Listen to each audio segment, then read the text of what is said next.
Hello guys, কেমন আছো সকলে? আশা করি সকলে ভালো আছো।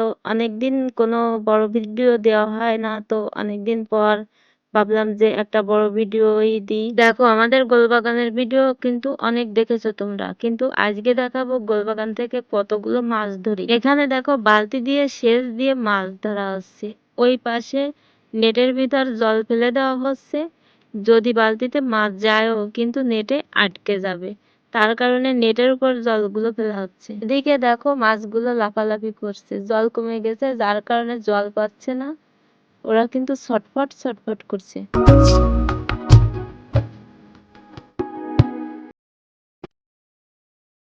এবার দেখো একটা একটা করে মাছ কিন্তু ব্যাগে ঢুকানো হচ্ছে, সব কিন্তু চিংড়ি মাছ।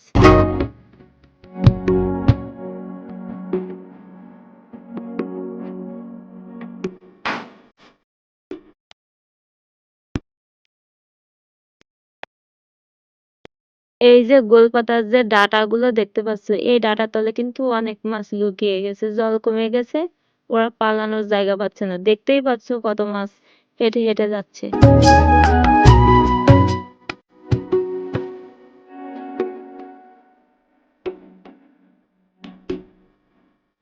মাছ ধরতে কিন্তু বেশ মজাই লাগে, কিন্তু আমি এই পচা কাদার ভিতর নামলাম না।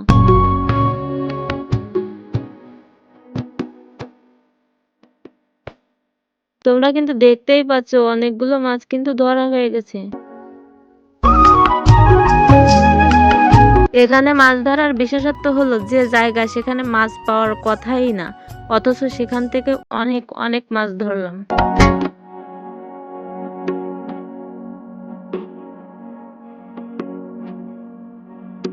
দেখো এক একটা চিংড়ি মাছের কত বড় বড় ঠ্যাং, মনে হচ্ছে গলদা চিংড়ি, কিন্তু আসলে গলদা চিংড়ি নয় এগুলো। এখানে অল্প একটু জায়গায় জল একটু বেশি জমেছিল, সেই জলগুলো এখন সরিয়ে দিয়ে এখান থেকে মাছ ধরা হবে এবার।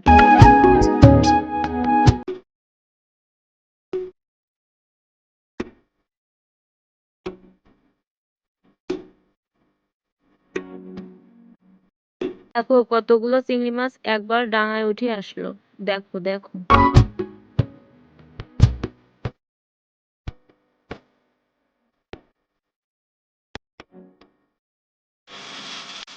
তো ফাইনালি বন্ধুরা, দেখতেই পাচ্ছ গোলবাগান থেকে কতগুলো চিংড়ি মাছ ধরলাম।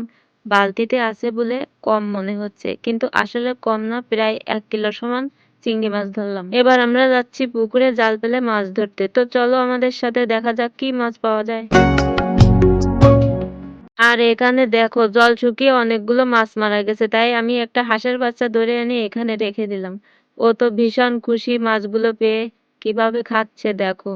আগে কিন্তু টের পায়নি, আগে যদি টের পাতো তাহলে এখানে কিন্তু এই মাছগুলো থাকতো না, ও একা একাই খেয়ে নিত। দেখো কত খুশি, মনে হচ্ছে মহা খুশি মাছগুলো পেয়ে। তো পুকুরে আমরা বেশি মাছ পাইনি, দুটো একটা মাছই পেয়েছি। তো আজকে এই পর্যন্ত। আমার ভিডিওটি কেমন লাগলো অবশ্যই কমেন্টে জানাবে।